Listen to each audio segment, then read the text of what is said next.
Uncle, apa maksudnya Yesus Kristus adalah sebagai batu penjuru?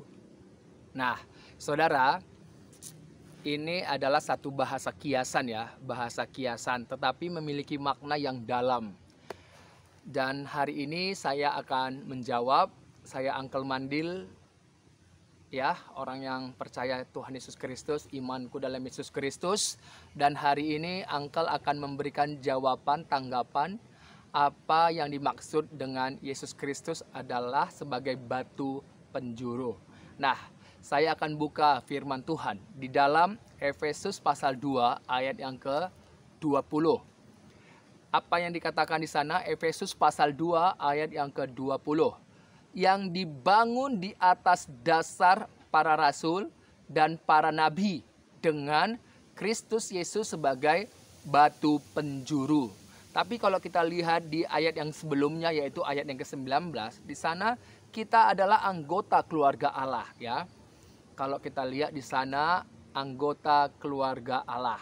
Jadi anggota keluarga Allah itu apa maksudnya anggota keluarga Allah?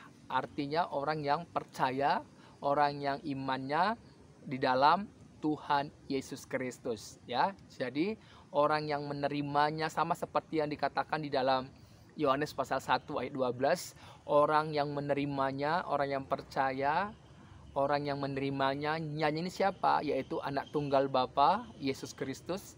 Orang yang menerimanya, yang percaya Tuhan Yesus Kristus, maka kita adalah menjadi anak-anak Allah. Kalau menjadi anak-anak Allah berarti kita adalah anggota keluarga Allah. Jadi kita menjadi anggota keluarga Allah bukan karena background kita yang berbeda-beda, tidak. Tetapi kita disatukan di dalam Yesus Kristus.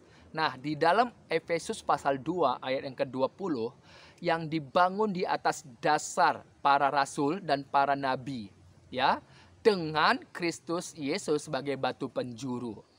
Namanya batu penjuru, kalau kita lihat dalam teks aslinya, dalam bahasa Yunaninya, di sana dituliskan akrogoniaios, ya, akrogoniaios. Akrogoniaios. Ini adalah satu bentuk adjektif atau kata sifat, ya.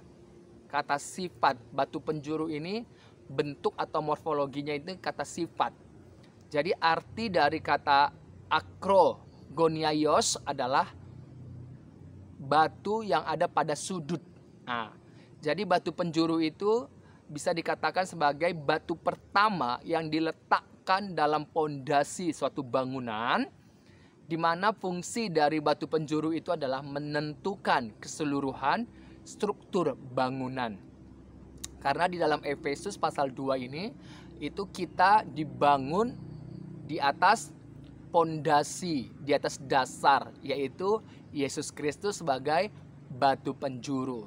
Jadi yang menjadi tolak ukur, yang menjadi arah dari bangunan itu adalah terletak kepada Yesus Kristus. Karena Yesus Kristus dikatakan sebagai batu penjuru. Jadi dalam teks Yunaninya dituliskan akrogoniasios. Ini bentuknya adjektif, yaitu pada sudut, atau bisa dikatakan batu pertama yang diletakkan dalam pondasi suatu bangunan. Fungsinya menentukan keseluruhan bangunan itu. Jadi dasar pondasinya adalah Kristus sebagai batu karang yang teguh. Dalam Efesus pasal 2 ayat 21, di dalam Kristus, di dalam Dia tumbuh seluruh bangunan, ya, rapi tersusun menjadi bait Allah yang kudus di dalam Tuhan. Jadi di atas batu penjuru tadi, di mana Kristus sebagai pondasi dasarnya, kita juga tersusun, dibangun di atasnya, gitu. Jadi Kristuslah sebagai dasar di mana kita dibangun, ya, di dalam Tuhan. Jadi semua orang-orang percaya yang imannya dalam Yesus Kristus itu akan